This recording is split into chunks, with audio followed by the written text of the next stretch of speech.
जी कैफ 7 आज के लेक्चर का आगाज़ करते हैं। आज के लेक्चर में हमने डिस्कशन करनी है लर्निंग ऑब्जेक्टिव 5 के क्वेश्चन हो गए थे डिस्कस, एक दो रह गए थे क्वेश्चन।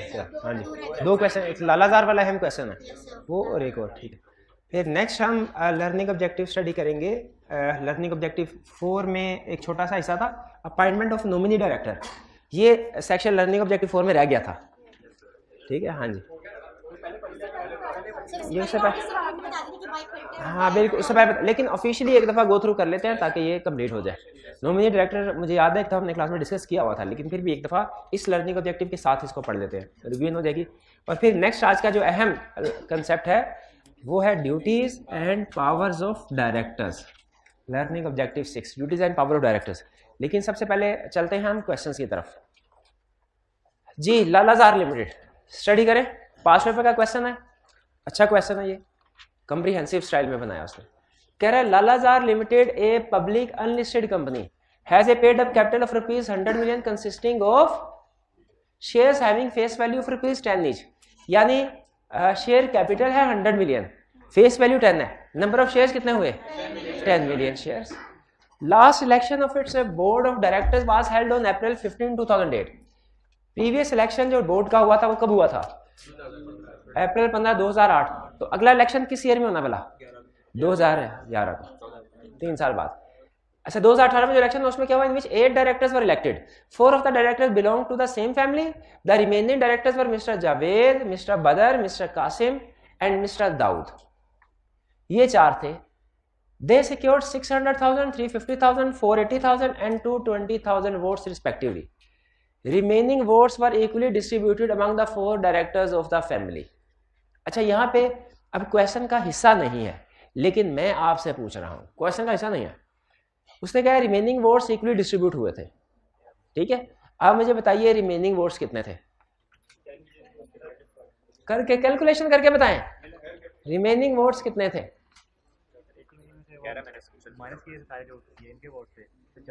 80 मिलियन कहाँ से आया?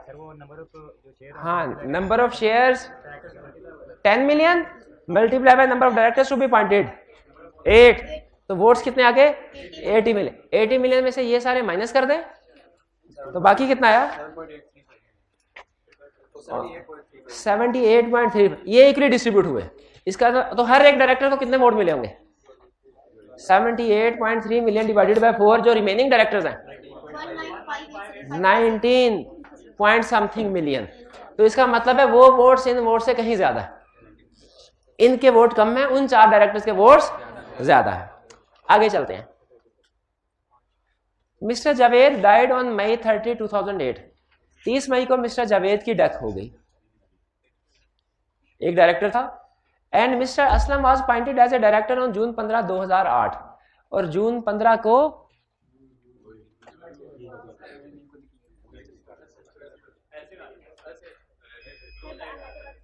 जी, और जून 15 को मिस्टर असलम को अपॉइंट किया गया कैजुअल वैकेंसी फिल करने के लिए। कहानी समझ आ गई?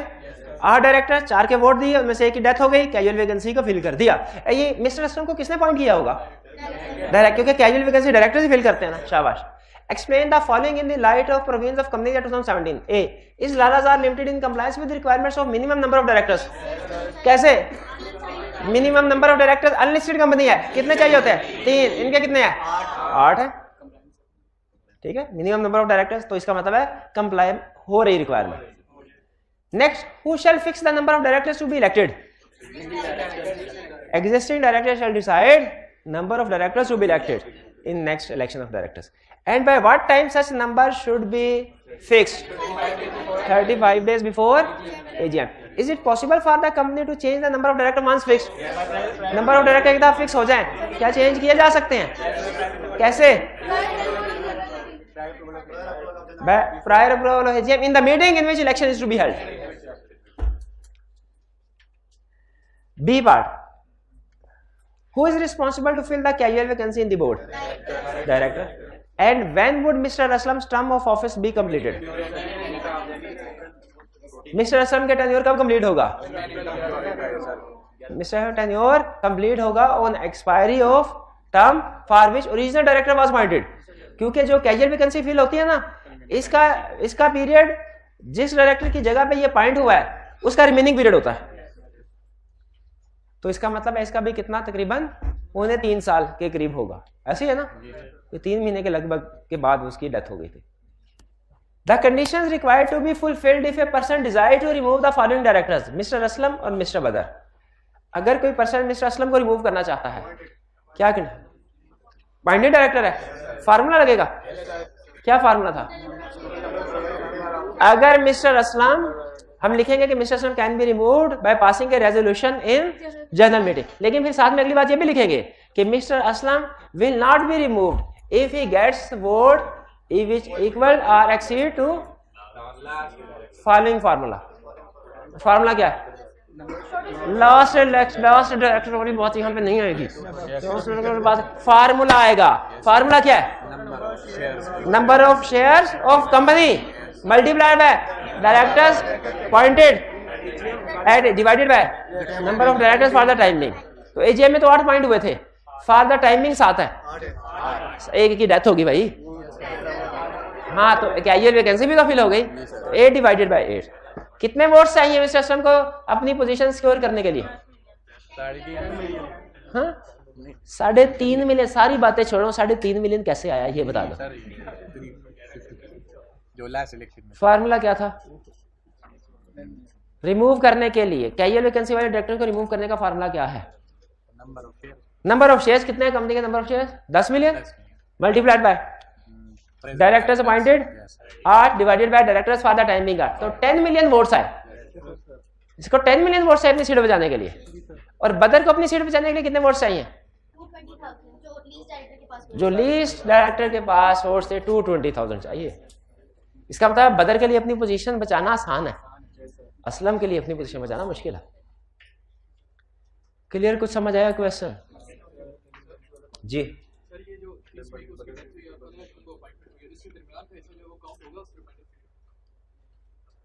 30 मई को उसकी डेथ हुई है। नहीं, हाँ बिल्कुल, रिमाइंडर पीरियड में काउंट होगा। यानी जिस दिन उस डायरेक्टर का टर्म एक्सपायर हो रही थी उसी दिन कैजुअल वैकेंसी वाले डायरेक्टर की टर्म भी एक्सपायर हो जाएगी। टाइम अपॉइंटमेंट से 3 साल के लिए होता है, अप्रैल 15 से स्टार्ट होगा। ये 2018, 19, 20, 21 ये डायरेक्टर्स का टेन्योर है अप्रैल 14, 2011 तक, 9, 10, 11 तक। तो ये जो मिस्टर असलम पॉइंट हुआ है कब तक हुआ है? अप्रैल 14, 2011 तक। ठीक है, रिमाइंडर पीरियड के लिए तो रिमाइंडर पीरियड उसका अप्रैल 14, 2008। आपने वो उस डेथ का वाला दिन लैदा करके 15 दिन की कैलकुलेशन लैदा करके फिर नहीं बताना। सिंपल ओरिजिनल डायरेक्टर की अपॉइंटमेंट डेट से 3 साल कैलकुलेट कर लें और कहे कैजुअल वैकेंसी का डायरेक्टर इतने अरसे तक के लिए अपॉइंट होगा। Question 20, under the provisions of Company Act 2017, comment on the following situation. Kaleem is a director of Bihar Limited. On 1st October 2017, Kaleem went abroad on a personal trip and returned back on 15 February 2018. He was unable to attend 5 board meetings which were held during this period. ये तो क्या हुआ? क्या? हाँ जी, दोनों possibilities बतानी है। अगर लीव ली थी तो फिर ये डिस्क्वालीफाइड नहीं है, लेकिन अगर विदाउट लीव गया फिर डिस्क्वालीफाइड है। क्या क्वेश्चन में उसने लीव के बारे में कोई इंफॉर्मेशन दी है? तो हम दोनों पॉसिबिलिटीज को कवर करेंगे। 2 नंबर में दोनों पॉसिबिलिटीज कवर करेंगे। शाबाश। चलिए, ये तो क्या कंसेक्यूटिव वाला पॉइंट? हाँ, तो कंसेक्यूटिव 5 मीटिंग कंसेक्यूटिव थी।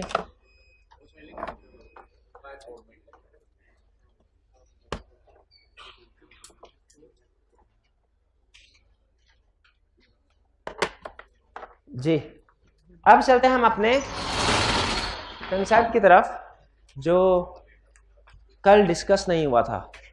कौन सा कंसेप्ट? नॉमिनी डायरेक्टर का।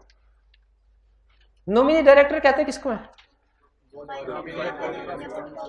जो खुद अपनी शेयर होल्डिंग की बेस पे डायरेक्टर ना बनाओ, किसी दूसरे को रिप्रेजेंट कर रहा हो। क्या कर रहा हो? किसी दूसरे को रिप्रेजेंट कर रहा हो, उसे कहते हैं नॉमिनी डायरेक्टर। नॉमिनी डायरेक्टर को कौन अपॉइंट कर सकते हैं? गवर्नमेंट या body corporate which is a member, जो शेयर होल्डर हो। यानी गवर्नमेंट या बॉडी कॉर्पोरेट ने कंपनी के शेयर्स हासिल किए हैं। क्या शेयर्स हासिल करने के बाद अगर फर्ज कीजिए 30% शेयर हासिल कर रही है, क्या बॉडी कॉर्पोरेट या फेडरल गवर्नमेंट ये डायरेक्टर अपॉइंट हो सकती है खुद? नहीं, हमने पढ़ा है कि सिर्फ नेचुरल पर्सन डायरेक्टर अपॉइंट हो सकता है। तो इसका मतलब है फेडरल कोई भी गवर्नमेंट या बॉडी कॉर्पोरेट अगर शेयर एक्वायर कर भी ले तो कंपनी का डायरेक्टर नहीं बन सकती। फिर ये लोग क्या करते हैं, अपने बिहाफ पे किसी दूसरे पर्सन को डायरेक्टर नॉमिनेट कर देते हैं कि हमारे शेयर होल्डर है, हम नॉमिनेट करते हैं इस भाई को, ए भाई जाओ, उनके डायरेक्टर की मीटिंग्स है, उधर जाओ, उधर जाके हमारा ना, और वो तुम्हें डायरेक्टर की सीट पे बिठा देंगे। ये है डायरेक्टर। और ये नॉर्मली इलेक्शन के थ्रू नहीं आते, ये नॉर्मली इलेक्शन के थ्रू नहीं आते। हालांकि इलेक्शन के थ्रू भी इनको अपॉइंट किया जा सकता है। कैसे पता? इलेक्शन में इनको वोट देते।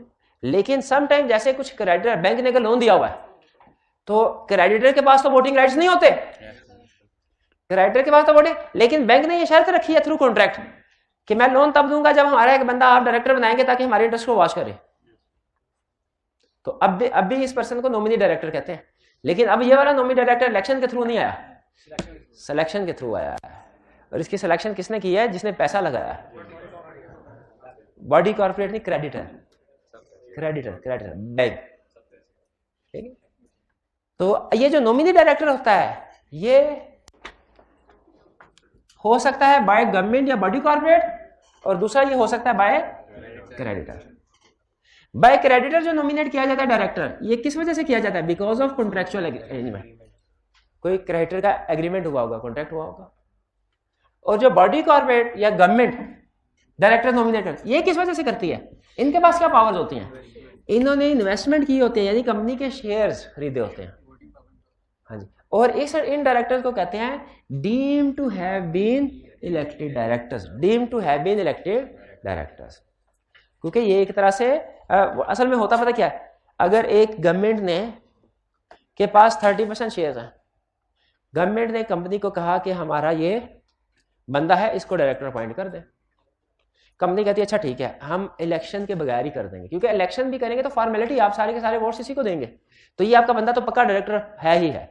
हम इसे बगैर इलेक्शन करवाए डायरेक्टर अपॉइंट करते थे, लेकिन हमारी एक शर्त है, क्या? जब बाकी के डायरेक्टर्स का इलेक्शन होगा ना, आपने अपने वोट्स उन बाकी के डायरेक्टर्स को फिर नहीं देने, क्योंकि अज्यूम ये किया जाएगा कि आपने सारे के सारे वोट्स अपने वाले डायरेक्टर को दे दिए, नॉमिनी डायरेक्टर को। गवर्नमेंट या बॉडी कॉर्पोरेट कहती है, ठीक है। तो इसीलिए अगर आप देखें तो ये एक तरह से इलेक्टेड डायरेक्टर ही है, क्योंकि इसको वोट्स मिले हैं, वोट्स मिले हैं। तो इस ऐसे डायरेक्टर्स को क्या कहते हैं? Deem to have been elected director. Director के जो मिनिमम नंबर की कैलकुलेशन होती है ना, उसमें इस डायरेक्टर्स को इंक्लूड करते हैं। यानी अगर एक अनलिस्टेड कंपनी है, उसके 3 डायरेक्टर्स हैं, उनमें से एक डायरेक्टर ये नॉमिनी है, तो क्या मिनिमम नंबर की रिक्वायरमेंट्स पूरी हो रही है? बिल्कुल मिनिमम नंबर की रिक्वायरमेंट। क्यों? इसको कंसीडर किया जाएगा। लेकिन जो नॉमिनी डायरेक्टर बाय क्रेडिटर है, इसको नहीं किया जाएगा। ठीक है, इसको मिनिमम नंबर के लिए कंसीडर। ये appointment of nominee director clear हो गई जी?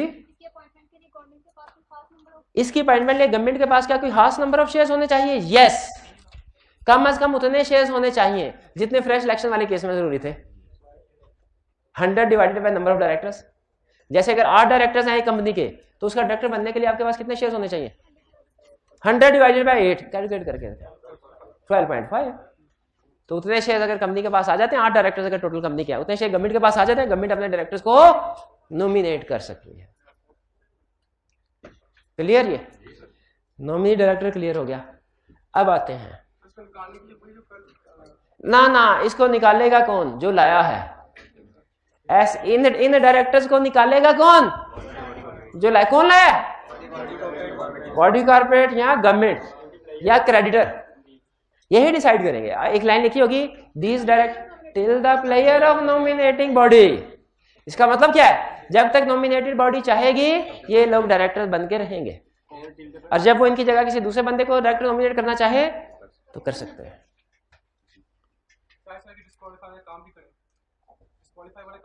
नहीं, डिस्क्वालीफाई वाले काम करेंगे तो फिर डिस्क्वालीफाइड नहीं रहेंगे। इतनी खुली छुट्टी नहीं दी इनको टाइम की खुली छुट्टी दी है कि टाइम इनका 3 साल नहीं होगा।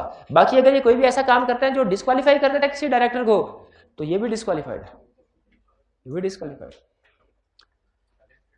नेक्स्ट मेन कंसेप्ट आज का क्या? Duties and powers of director. क्या concept? Duties and powers of director. Directors के ड्यूटीज एंड पावर। ड्यूटी का मतलब क्या है? जिम्मेदारी। मेरी ड्यूटी है क्या? आपको सिलेबस कंप्लीट करवाना है। इसके लिए मुझे कॉलेज की तरफ से कुछ पावर्स दी गई हैं, ठीक है, मुझे कुछ पावर्स दी गई है। जैसे मैं टीएस को एंगेज कर सकता हूँ, कॉलेज ने टीएस को अपॉइंट किया हुआ है, मुझे पावर दी गई है। जैसे मुझे पावर दी गई है कि अगर मैं किसी टाइम पे जरूरी समझूं तो कोई एक्स्ट्रा क्लास रख सकता हूँ। मुझे कुछ रिसोर्सेज दिए गए हैं, मार्कर वगैरह, प्रोजेक्टर, ठीक है। याद रखें कोई भी ड्यूटी बगैर पावर की पूरी नहीं हो सकती। अगर आपको ड्यूटी दी जाए, पावर ना दी जाए, आप वो काम नहीं कर सकते। इसीलिए कंप्लीट कंसेप्ट तभी बनेगा जब डायरेक्टर्स की ड्यूटीज भी पढ़ेंगे, पावर्स भी पढ़ेंगे। ड्यूटीज क्या? To act in accordance with articles. Director की जिम्मेदारी है आर्टिकल्स के मुताबिक काम करे। भाई जिम्मेदारी है कि नहीं? और अगर कोई डायरेक्टर कहे मैंने आर्टिकल्स के मुताबिक काम नहीं करना, मैंने मेंबर्स के इंस्ट्रक्शंस के मुताबिक काम नहीं करना, अब मैंने रजिस्ट्रार के इंस्ट्रक्शंस के मुताबिक काम नहीं करना, कमीशन के इंस्ट्रक्शंस के मुताबिक काम नहीं करना, तो क्या करना चाहे? तो फिर उसे कहे भाई तुम काम ही ना करो, घर चले जाओ, घर चले जाओ। बल्कि अगर एक से ज्यादा डायरेक्टर ये कहें तो उस कंपनी को ही खत्म कर दो जिस कंपनी के डायरेक्टर्स ये कह रहे हैं। तो डायरेक्टर को आर्टिकल्स के मुताबिक जिंदगी गुजारनी है ना, कंपनी को कैसे चलाना है? आर्टिकल्स के मुताबिक। तो पहली ड्यूटी डायरेक्टर्स की to act in accordance with article. दूसरा to act in the best interest of company, employees and shareholders वगैरह वगैरह, और जनरल पब्लिक भी।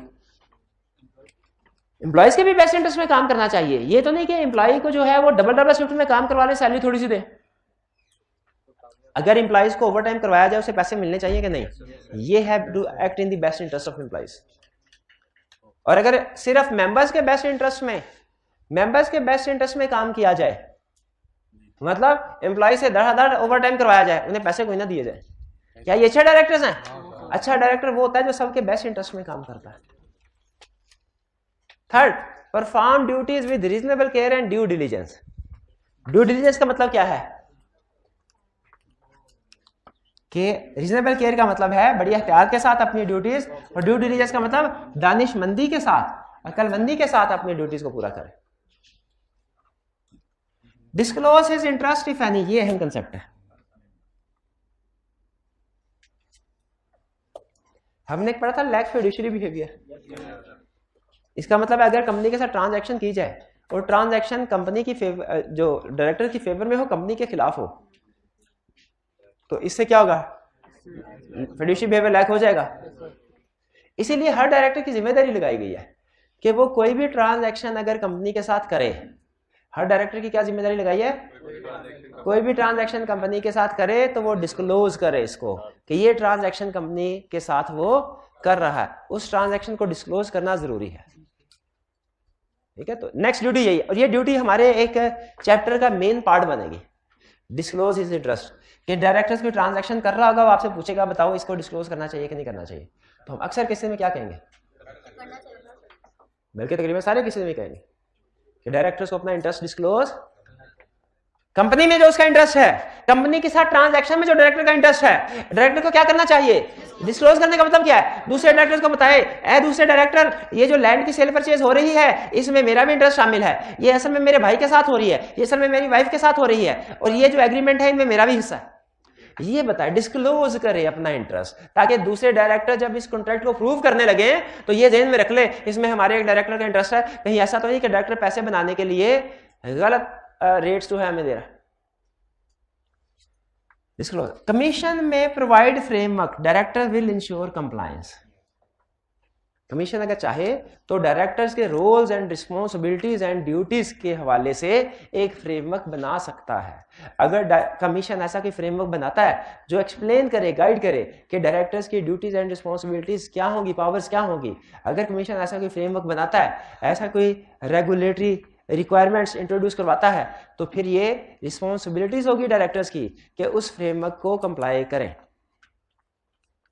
ये कमीशन में प्रोवाइड फ्रेमवर्क समझ आ क्या? फ्रेमवर्क का मतलब लॉ, लीगल रिक्वायरमेंट्स। फिर अच्छा, ऊपर ड्यूटीज ऑफ डायरेक्टर में लिखा हुआ था डायरेक्टर्स ने क्या क्या काम करने हैं, नीचे क्या लिखा हुआ है?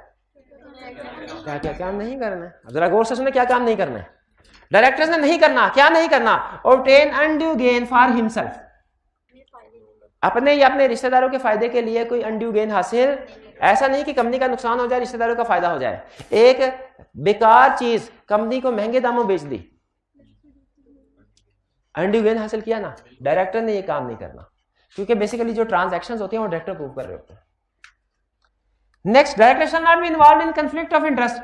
डायरेक्टर किसी ऐसी सिचुएशन में इन्वॉल्व नहीं होगा जिसमें कॉन्फ्लिक्ट ऑफ इंटरेस्ट आ रहा हो। कॉन्फ्लिक्ट ऑफ इंटरेस्ट का मतलब क्या है? अगर अपना फायदा सोचे तो कंपनी का नुकसान होता है, और अगर कंपनी का फायदा सोचे तो अपना नुकसान होता है। यह है कॉन्फ्लिक्ट ऑफ इंटरेस्ट। डायरेक्टर्स को कभी भी कॉन्फ्लिक्ट ऑफ इंटरेस्ट में नहीं पड़ना चाहिए। Next, assign his office. Director कभी भी अपना ऑफिस असाइन, असाइनमेंट का मतलब क्या होता है? ट्रांसफर करना। ट्रांसफर करना। आप स्टूडेंट है, क्लास में बैठे हैं, 2 दिन बाद आपको अंदाजा हुआ टाइम मैच नहीं करता, आप अपनी सीट किसी दूसरे स्टूडेंट को असाइन कर सकते हैं। कॉलेज वाले को कहें सर मेरी जगह पे इसको बिठा दें, इसकी फीस डिडक्ट कर लें, कुछ रिक्वायरमेंट्स होंगी। लेकिन डायरेक्टर्स के केस में एक बंदा जो डायरेक्टर है, किसी वजह से अगर वो डायरेक्टर्स की मीटिंग को अटेंड नहीं कर सकता, क्या वो अपनी जगह पे किसी दूसरे बंदे को डायरेक्टर बना के भेज सकता है? इसको कहते हैं असाइनमेंट। असाइनमेंट की इजाजत नहीं है। जिसको डायरेक्टर बनाया गया है सिर्फ वो ही मीटिंग्स को अटेंड करेगा। Next, any negligence default breach may be ratified through special resolution. इसमें क्या कह रहा है कि अगर इनमें से किसी भी बात की वायलेशन होती है, ब्रीच होती है, तो डायरेक्टर को फांसी लगा देंगे। डायरेक्टर को क्या करेंगे? किस बात पे? इसकी ब्रीच की। ये काम करना था नहीं किया, ये नहीं करना था किया, डायरेक्टर को फांसी। लेकिन फांसी से पहले उसको मेंबर्स आम माफी दे सकते हैं। कैसे? स्पेशल रेजोल्यूशन के जरिए। अगर कोई ब्रीच हो ड्यूटीज का, डायरेक्टर्स की ड्यूटी का, तो जो कंपनी लॉ ने सजा कही है वो डायरेक्टर्स को मिलेगी ही। लेकिन अगर कंपनी के मेंबर चाहे तो स्पेशल रेजोल्यूशन पास करके उसे माफ कर सकते हैं, रेटिफाई कर सकते हैं उसके हक, यानी उसने जो भी गलती की है उसको सब्सिक्वेंटली अप्रूव कर सकते हैं, रेटिफाई कर सकते हैं। जी, माफ करने के लिए स्पेशल रेजोल्यूशन पास करनी पड़ेगी। ड्यूटीज ऑफ डायरेक्टर समझ आ गया? अब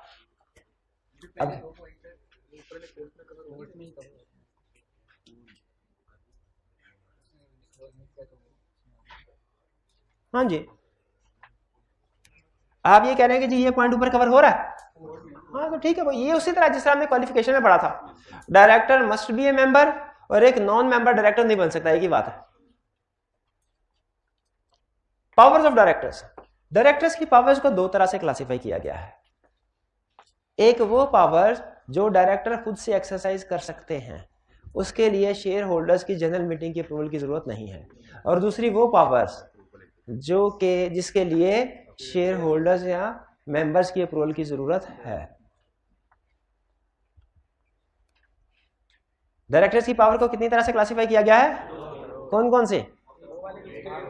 वो वाली जिसके लिए जनरल मीटिंग की अप्रूवल नहीं जरूरी, और दूसरी वो जिसके लिए जनरल मीटिंग की अप्रूवल जरूरी है। अच्छा, अब जरा बताइए, पहली example, to issue shares without approval. Director में थोड़ा सा जगह दीजिए।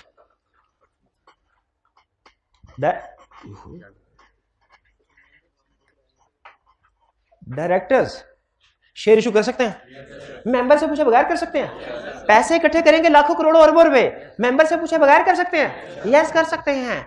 लेकिन एक सिचुएशन में मेंबर्स की अप्रूवल की जरूरत है। शेयर्स इशू करने के लिए एक सिचुएशन ऐसी है जिसमें मेंबर्स की अप्रूवल की जरूरत है। Non listed company, share issue करने के लिए एक सिचुएशन है जिसमें मेंबर्स की नॉर्मली जरूरत नहीं है कोई माई का लाल? शाबाश। जब authorise issued share capital authorise share capital के इक्वल हो और इशूड शेयर कैपिटल को इंक्रीज करना हो, जब ऑलरेडी कंपनी का जितना ऑथोराइज शेयर कैपिटल है सारे का सारा इशूड कर चुकी है और मजीद शेयर इशू करने हैं, तो उसके लिए मेंबर्स के अप्रूवल किस लिए वाला? अच्छा, लीगली सुनिए, लीगली उस वक्त अप्रूवल शेयर इशू करने के लिए असल में नहीं चाहिए, उस वक्त अल्टरेशन इन मेमोरेंडम के लिए चाहिए, क्योंकि जो ऑथोराइज शेयर कैपिटल है मेमोरेंडम में होता है। पहली पावर समझ आई? ये केस स्टडी में यूज करेगा। अगली पावर सुने, टू इशू डिबेंचर। क्या कंपनी डिबेंचर भी इशू कर सकती है? डिबेंचर भी इशू कर सकती है। तो बताइए वो कौन सी सिचुएशन है जिसमें डिबेंचर इशू करने के लिए इजाजत लेनी पड़ेगी मेंबर्स की? डिबेंचर इशू करने भाई, जब ऑथोराइज शेयर कैपिटल और इशूड डिबेंचर और ऑथोराइज शेयर डिबेंचर इक्वल हो जाए उस वक्त? गलत। शेयर कैपिटल क्लास तो होती है मेमोरेंडम में, और डिबेंचर की क्लास कोई नहीं होती। भूल गए? बोरोइंग पावर की कोई क्लास नहीं होती। तो डिबेंचर इशू करने के लिए किसी केस में भी इजाजत की जरूरत, शेयर इशू करने के लिए भी नॉर्मल इजाजत की जरूरत नहीं है। लेकिन अगर ऑथोराइज शेयर कैपिटल से ज्यादा करने हो तो फिर जरूरत इजाजत। किस लिए? ताकि अल्ट्रेशन मेमोरेंडम हो सके। और बारो मनी, पैसे बारो करने के लिए क्या डायरेक्टर पैसे बारो कर सकते हैं? लेकिन एक केस में मनी बारो करने के लिए, अच्छा नहीं, मनी बारो कर रहे हैं, लैंड नहीं कर रहे हैं। बारो करने में लैंड करने में फर्क है पता किसी को? बारो का मतलब उधार लेना, लैंड का मतलब उधार देना। उधार लेने के लिए नॉर्मली कंपनी के पास बारोइंग पावर होती है ना, मेंबर्स की अप्रूवल की जरूरत नहीं है। लेकिन अगर आर्टिकल्स में लिखा हो कि डायरेक्टर मैक्सिमम 100 मिलियन तक बारोइंग कर सकते हैं, तो फिर अगर उसे ज्यादा करनी है बारोइंग तो मेंबर्स की अप्रूवल की जरूरत। और लीगली स्पीकिंग मेंबर्स की अप्रूवल इसलिए नहीं चाहिए कि बारोइंग करनी है, बल्कि मेंबर्स की अप्रूवल इसलिए चाहिए आर्टिकल्स की अल्टरेशन करनी है, उस लिमिट को 100 मिलियन से बढ़ा के 200 मिलियन करना। तो एग्री करते हैं डायरेक्टर्स ये सारे काम कर सकते हैं। और कैसे कर सकते हैं? Without obtaining approval in general meeting. फिर directors loan to make loan का मतलब क्या है? डायरेक्टर्स लोन दे सकते हैं, मेंबर्स की अप्रूवल की जरूरत नहीं है। लेकिन एक केस है, कोई नहीं बोलेगा, एक केस है जिसमें लोन देने के लिए डायरेक्टर्स को मेंबर की अप्रूवल की जरूरत पड़ेगी। कौन सा केस है? ये हाल है। अगर डायरेक्टर्स को खुद का लोन लेना हो, अगर डायरेक्टर्स को खुद लोन लेना हो तो क्या करेंगे? मेंबर्स की अप्रूवल लेंगे, कमीशन की भी अप्रूवल लेंगे। लिस्टेड कंपनी है तो कमीशन की भी अप्रूवल ली जाएगी। किस केस में जरूरत नहीं? एक केस में जरूरत नहीं है अप्रूवल की, शाबाश। किसके? अगर लोन फाइनेंशियल इंस्टीट्यूशन है, कल वाली याद एक्सेप्शन, ठीक है। टू मेक इन्वेस्टमेंट, इन्वेस्टमेंट करनी है। अच्छा, लॉ में इन्वेस्टमेंट, आपको लॉ में बताया लफ्ज क्रेडिटर का क्या मतलब होता है? क्या? जिसे पैसे देने लेने हो, नहीं जिसको पैसे देने हो, ज्यादा क्रेडिटर। इन्वेस्टमेंट किसको कहते हैं? पैसा लगाया हो, यानी अगर ये कंपनी है, मैं भी कंपनी हूं, मैंने इस कंपनी के शेयर्स खरीदे, क्या मैं ये कह सकता हूं मैंने इस कंपनी में इन्वेस्टमेंट की? यस, शेयर खरीदना इज इन्वेस्टमेंट। अगर मैंने इस कंपनी के शेयर्स नहीं खरीदे, सोच के जवाब दीजिएगा, शेयर्स नहीं खरीदे, मैंने इसको लोन दिया, क्या ये इन्वेस्टमेंट है?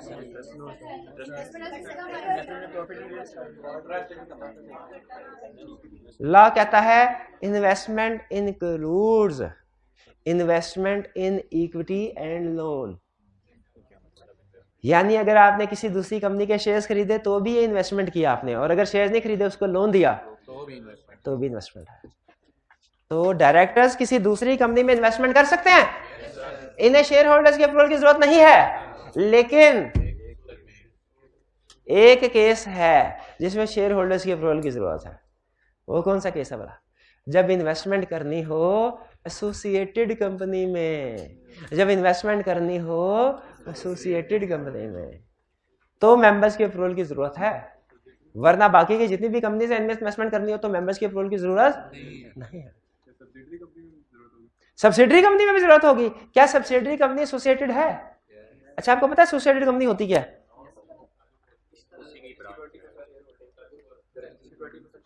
20% शेयर होल्डिंग।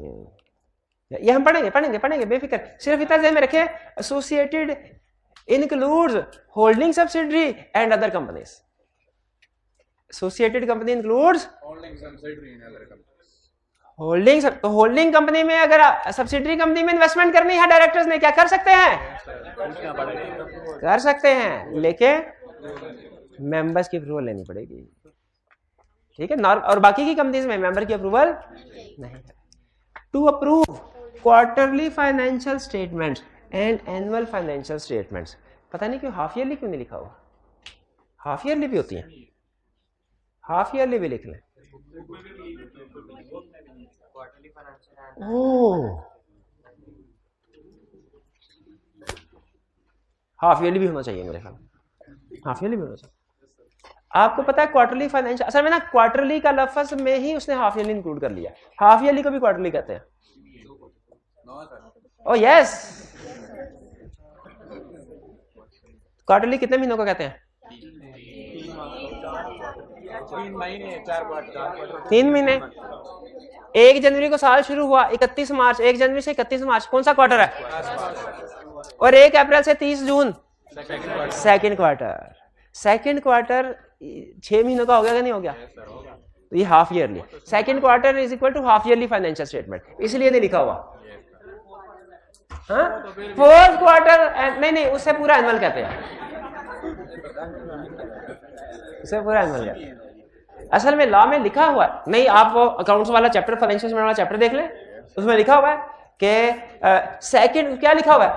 फर्स्ट, सुनिए फिर जरा, अब आपको बहाने से वो भी पढ़ा दो। वो कहता है फर्स्ट क्वार्टर की फाइनेंशियल स्टेटमेंट बनेगी 3 महीने के लिए, सेकंड क्वार्टर नहीं, दोबारा, फर्स्ट एंड थर्ड क्वार्टर की फाइनेंशियल स्टेटमेंट होगी 3 महीने की, लेकिन सेकंड क्वार्टर की फाइनेंशियल स्टेटमेंट होगी 6 महीने की। फोर्थ क्वार्टर कोई नहीं होगा, उसे कहेंगे एनुअल, एनुअल फाइनेंशियल स्टेटमेंट बनेगी 12 महीनों की। तो जो भी फाइनेंशियल स्टेटमेंट बने, फर्स्ट क्वार्टर की बने, सेकंड क्वार्टर की बने, थर्ड क्वार्टर की बने या एनुअल बने, किसने अप्रूव करनी है? डायरेक्टर्स ने। किसने अप्रूव करनी है? ठीक है, लेकिन इनमें से एक ऐसी फाइनेंशियल स्टेटमेंट है जिसके लिए मेंबर्स की अप्रूवल की भी जरूरत है। एनुअल कैसे पता चला? एनुअल पढ़ा हुआ, ऑर्डिनरी बिजनेस के एग्जांपल में पढ़ा हुआ है, ऑर्डिनरी बिजनेस के एग्जांपल पढ़ा, consideration of annual financial statement. तो ये फाइनेंशियल स्टेटमेंट समझ आ गया, क्वार्टरली एनुअल फाइनेंशियल स्टेटमेंट को अप्रूव करना। हाफ ईयरली क्यों नहीं लिखा हुआ? वो क्वार्टरली में कवर होगा, सेकंड क्वार्टर में कवर होगा। To declare dividend, interim dividend, to declare, एक होता है फाइनल डिविडेंड। ये कैसे पता चला? FAR 2 में पढ़ा है, R1 में पढ़ा है, फाइनल डिविडेंड, इंटरिम भी पढ़ा है। अच्छा तो फिर बताइए क्या फर्क है?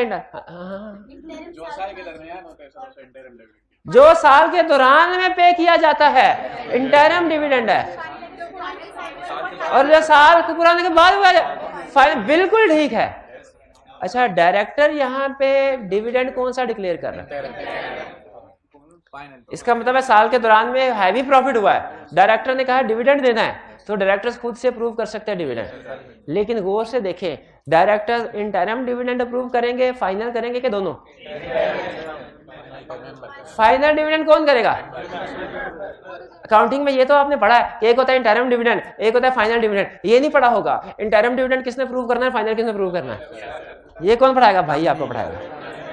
इंटरिम डिविडेंड किसने अप्रूव करना है? डायरेक्टर्स ने। फाइनल डिविडेंड किसने अप्रूव करना है? मेंबर ने। लेकिन यहाँ पे चूंकि हम पावर्स ऑफ डायरेक्टर्स पढ़ रहे हैं, पावर ऑफ मेंबर्स नहीं पढ़ रहे, तो इसका मतलब है यहाँ पे कौन सा डिविडेंड है? Interim dividend.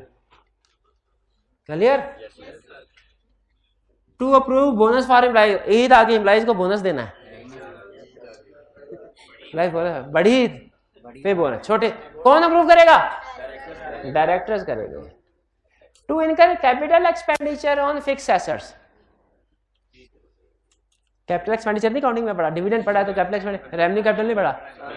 अगर कोई भी फिक्स एसेट खरीदना है या कंस्ट्रक्ट करना है और उस पे एक सर्टेन अमाउंट, जैसे फॉर एग्जांपल 10 लाख से ज्यादा खर्चा करना है, 10 लाख से ज्यादा का एसेट खरीदना है या 10 लाख से ज्यादा खर्चा करना है किसी एसेट के ऊपर, तो उसके लिए अप्रूवल किसकी चाहिए? डायरेक्टर्स की। जनरल मीटिंग की तो अप्रूवल नहीं चाहिए। अच्छा सोच के बताइए, अगर खर्चा फिक्स एसेट खरीदना है 10 लाख, एक्सीडिंग लिखा हुआ ना, एक्सीडिंग, फर्ज कीजिए 10 लाख लिमिट है, 10 लाख से ज्यादा का अगर एसेट खरीदना किसकी अप्रूवल चाहिए? गलत। 10 लाख से क्या कह रहा है कि डायरेक्टर्स के पास पावर है to incur capital expenditure on fix assets exceeding amount as notified. As में 10 लाख समझ लें कि अगर डायरेक्टर्स 10 लाख से ज्यादा कैपिटल एक्सपेंडिचर करना चाहते हैं तो उनके पास पावर है, कर सकते हैं विदाउट जनरल मीटिंग। अच्छा, अगर कह ये रहा है कि 10 लाख से ज्यादा का खर्चा है तो डायरेक्टर कर सकते हैं, तो अगर 10 लाख से कम का खर्चा है तो वो मैनेजर भी कर सकते हैं। उसके लिए डायरेक्टर्स की रेजोल्यूशन की जरूरत नहीं है। ठीक है? To undertake obligation under leasing contract. To undertake obligation under मतलब लीज पे एसेट खरीदना है। अब देखें 10 लाख से ज्यादा का एसेट खरीदना है तो डायरेक्टर्स की अप्रूवल जरूरी है। अगर एसेट खरीदना नहीं, लीज पे लेना है, उसके लिए भी तो अप्रूवल चाहिए। तो इसलिए साथ में उसने लीज की भी बात कर दी। जहां पे फिक्स एसेट खरीदने की बात की, साथ ही इसकी बात कर। Next, to authorise director for entering into transaction. Director के पास पावर है कि वो अपने में से किसी बंदे को कहे भाई जाओ हमारे यहाँ पे दूसरी कंपनी के साथ एग्रीमेंट करो, हमारे यहाँ पे दूसरी कंपनी के साथ एग्रीमेंट करो। पेप्सी वालों ने कहा, पेप्सी कंपनी ने कहा कि केएफसी के साथ मिलके ना उनकी मैनेजमेंट के साथ हम एग्रीमेंट करते हैं, जहां जहां उनके आउटलेट्स होंगे वहां पे पेप्सी सप्लाई की जाएगी। अब ये एक तरफ से एग्रीमेंट होगा केएफसी के डायरेक्टर और दूसरी तरफ पेप्सी के डायरेक्टर्स के दरमियान में। लेकिन मुझे बताइए क्या सारे के सारे डायरेक्टर्स केएफसी के सारे पेप्सी के डायरेक्टर से मिलकर एग्रीमेंट करेंगे? कि डायरेक्टर्स की तरफ से कोई एक पर्सन अपॉइंट किया जाएगा और दूसरी तरफ के, और ये दोनों आपस में एग्रीमेंट करेंगे, तो समझा जाएगा दोनों कंपनीज का एग्रीमेंट हो गया। भाई ऐसे ही होगा ना, यही समझा रहा है कि डायरेक्टर्स अपने में से, अपने आप में से किसी एक पर्सन को ऑथोराइज कर देंगे। जा किस लिए? जाओ भाई ट्रांजैक्शन करो। और अगर जो इधर पेप्सी से डायरेक्टर गया उधर केएफसी के डायरेक्टर से मिला, उसे पता चला ओहो ये केएफसी का डायरेक्टर तो वही है जो शाम को मेरे घर में भी होता है, उसके बेबे, तो बताइए क्या जिम्मेदारी है इसकी? क्या जिम्मेदारी है इसकी? डिस्क्लोज करे। ये कौन सा कंसेप्ट आ गया? ये कौन सा कंसेप्ट आ गया? Disclose his interest. इसका इंटरेस्ट आ गया ना ट्रांजैक्शन में। ये केस स्टडी में आएगा, केस स्टडी में टेस्ट करेगा। ठीक है, केस स्टडी में उस डायरेक्टर का नाम भी मिस्टर फारिक था, उसका नाम फारिक, मिस्टर फारिक। हाँ, अच्छा आगे चलते हैं। अच्छा, काउंटिंग में पढ़ते होंगे आप, बैड डेट की एंट्री आती है। क्या एंट्री होती है? Bad debt, debit. लेकिन आपको ये पता है ये एंट्री बड़ी सेंसिटिव है कि एक बंदे से पैसे लेने और आप कह रहे हो पैसे नहीं लेने। इस एंट्री की अप्रूवल कौन देगा भला? डायरेक्टर। डायरेक्टर के पास पावर है कि वो राइट ऑफ की अप्रूवल दे सकते हैं। किसको राइट ऑफ करने की? मटेरियल मींस मेजर डेटर्स को, इन्वेंट्रीज को या एडवांसेस वगैरह लोगों को दिए हैं, उनको राइट ऑफ करना है तो उसकी अप्रूवल कौन देगा? डायरेक्टर्स। अगर कोई मटेरियल लिटिगेशन कहते हैं केस चल रहा है, उसकी आउट ऑफ कोर्ट सेटलमेंट करनी है, क्या है? डायरेक्टर्स। हाँ, आर्बिट्रेशन। तो डायरेक्टर्स के पास पावर है, आर्बिट्रेशन में जा सकते हैं। फिर डायरेक्टर के पास पावर है क्या कि वो किसी दूसरी कंपनी का कंट्रोल अपने हाथ में ले सकते हैं। लेकिन कैसे लेंगे? शेयर्स खरीद के। और अहम चीज, डायरेक्टर्स के पास पावर है कि वो अपॉइंट भी कर सकते हैं, रिमूव भी कर सकते हैं चीफ एग्जीक्यूटिव को विदाउट अप्रूवल। ये सारी चीजें without approval of general meeting है।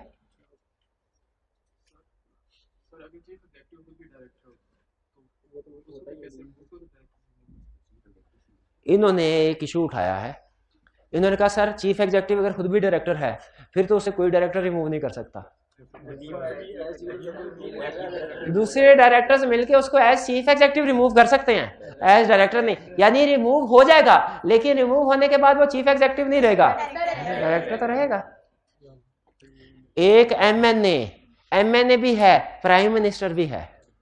क्या एक एमएनए दूसरे एमएनए को रिमूव कर सकता है? नहीं कर सकता। लेकिन एमएनए में से ही एक चीफ एग्जीक्यूटिव बन जाता है कंट्री का, प्राइम मिनिस्टर बन जाता है। अब बाकी के एमएनए मिलके चीफ एग्जीक्यूटिव को रिमूव कर सकते हैं कि नहीं, लेकिन उसको एज प्राइम मिनिस्टर रिमूव कर सकते हैं, एज एमएनए नहीं कर सकते, एज एमएनए नहीं कर सकते, ठीक है ना। वो प्राइम मिनिस्टर नहीं रहेगा रिमूवल के बाद, लेकिन एमएनए तो फिर भी रहेगा। तो वही एग्जांपल इधर, एक बंदा डायरेक्टर भी है, बंदा चीफ एग्जीक्यूटिव भी है। डायरेक्टर दूसरे डायरेक्टर को रिमूव नहीं कर सकते, लेकिन डायरेक्टर चीफ एग्जीक्यूटिव को रिमूव कर सकते हैं। और जब चीफ एग्जीक्यूटिव को रिमूव करेंगे वो चीफ एग्जीक्यूटिव नहीं रहेगा, लेकिन अगर डायरेक्टर है तो डायरेक्टर रहेगा। फिर भी to fill casual vacancy of directors, ये भूल गए थे पावर ना, कैजुअल वैकेंसी फिल कर सकता है डायरेक्टर, कर सकते हैं। अभी वो जो कौन सी केस स्टडी, असलम को किसने किया था पॉइंट, इसी डायरेक्टर्स ने। ये भी क्लियर हो गया। फिर कह रहे हैं हाँ ये सारी चीजें डायरेक्टर खुद से कर सकते हैं, ये सारी चीजें डायरेक्टर खुद से कर सकते हैं।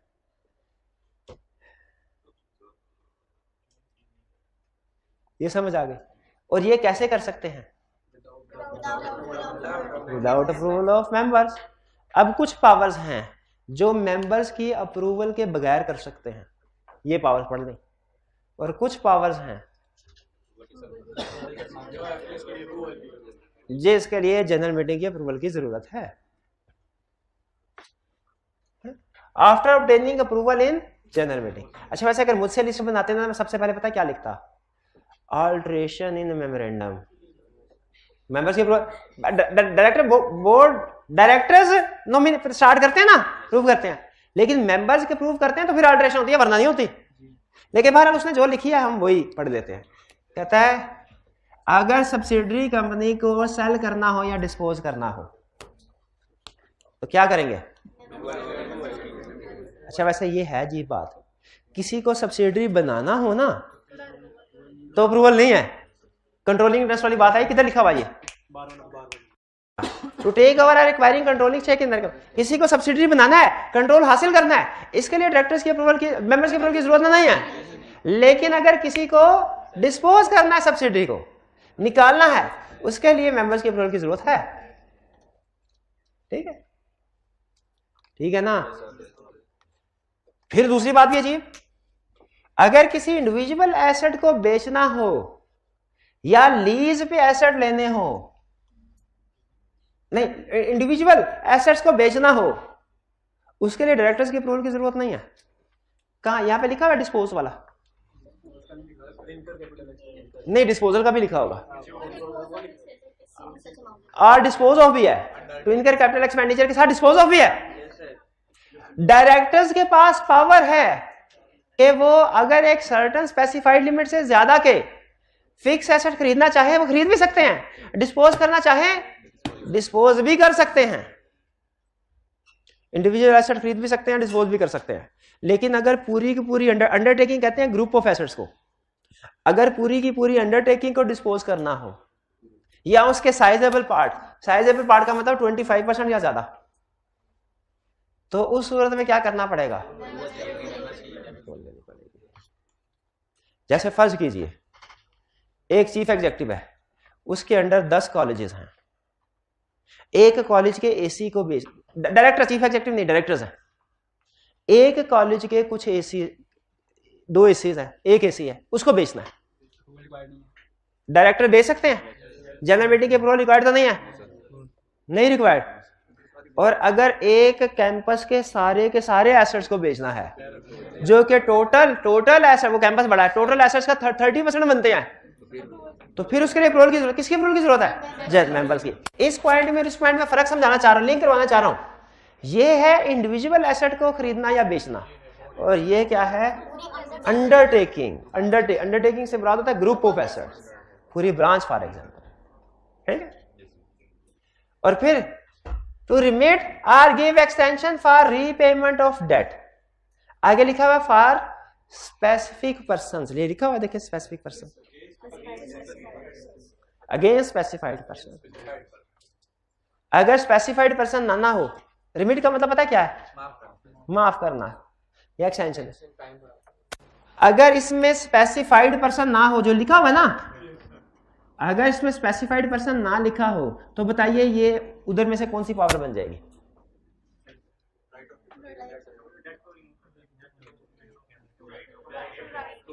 टू राइट ऑफ डेट, शाबाश, राइट ऑफ डेट या रिमिट डेट एक ही बात है। वो क्या, जिस तरह रूल है ना कि अगर बाकी लोगों को लोन देना है तो डायरेक्टर दे सकते हैं, अगर खुद को लोन देना है तो मेंबर्स की अप्रूवल की जरूरत है। तो अगर बाकी लोगों का लोन माफ करना है तो डायरेक्टर खुद कर सकते, लेकिन अगर डायरेक्टर या उसके रिश्तेदारों को जो लोन दिया हुआ है वो माफ करना है, तो यहां पे स्पेसिफाइड पर्सन से क्या मुराद है? डायरेक्टर्स और उनके रिश्तेदार। भाई ये क्लियर हो गया? अच्छा, ये नीचे जो लाइन लिखी है ना रेड वाली, मैंने ये भी नहीं आपको पढ़ाई और ये वाली भी नहीं पढ़ाई। मैं चाह रहा हूं आप पहले मेन कंसेप्ट के ऊपर ग्रिप स्ट्रॉन्ग कर लें, ये कल पढ़ाऊंगा। मेन कंसेप्ट आज हमने क्या सीखा? आज हमने ड्यूटीज सीखी। ड्यूटीज में दो कैटेगरी थी, कौन से काम करने हैं कौन से नहीं करने। फिर पावर सीखी, पावर में भी दो कैटेगरीज थी, कौन से काम है जो without approval of general meeting कर सकते हैं और कौन से काम with approval of general meeting. आपने सिर्फ लिस्ट पढ़ के याद करनी है, नीचे जो एक्सप्लेनेशन या एक्सेप्शन वगैरह वो अभी नहीं कर, वो कल के लेक्चर में करें। क्लियर हो गया ये? चलिए आज का लेक्चर यहाँ पे खत्म करते हैं। अल्लाह हाफिज।